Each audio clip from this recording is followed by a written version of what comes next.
Hello everyone, in this tutorial I'm going to show you how you can completely uninstall AntiGravity from your Windows. So we'll not only uninstall AntiGravity, we'll also delete all the folders and extension for AntiGravity from the Windows as well.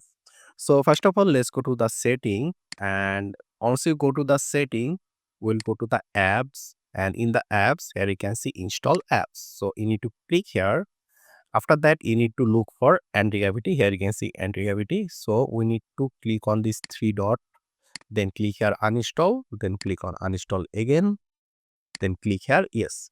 So this will uninstall anti-gravity from our system, and anti-gravity was successfully removed from the Windows.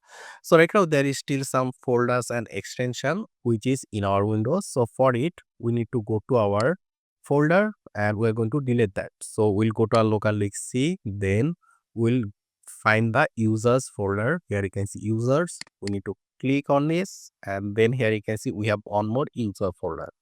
So let's go inside, and over here you will see this anti-gravity folder over here. If I now just go inside, and here you can see extension. If I now go inside again, there you can see there is a lot of extension over here, and this file size maybe for some people 1 GB, 2 GB, 3 GB, but for my case it's around 668 MB.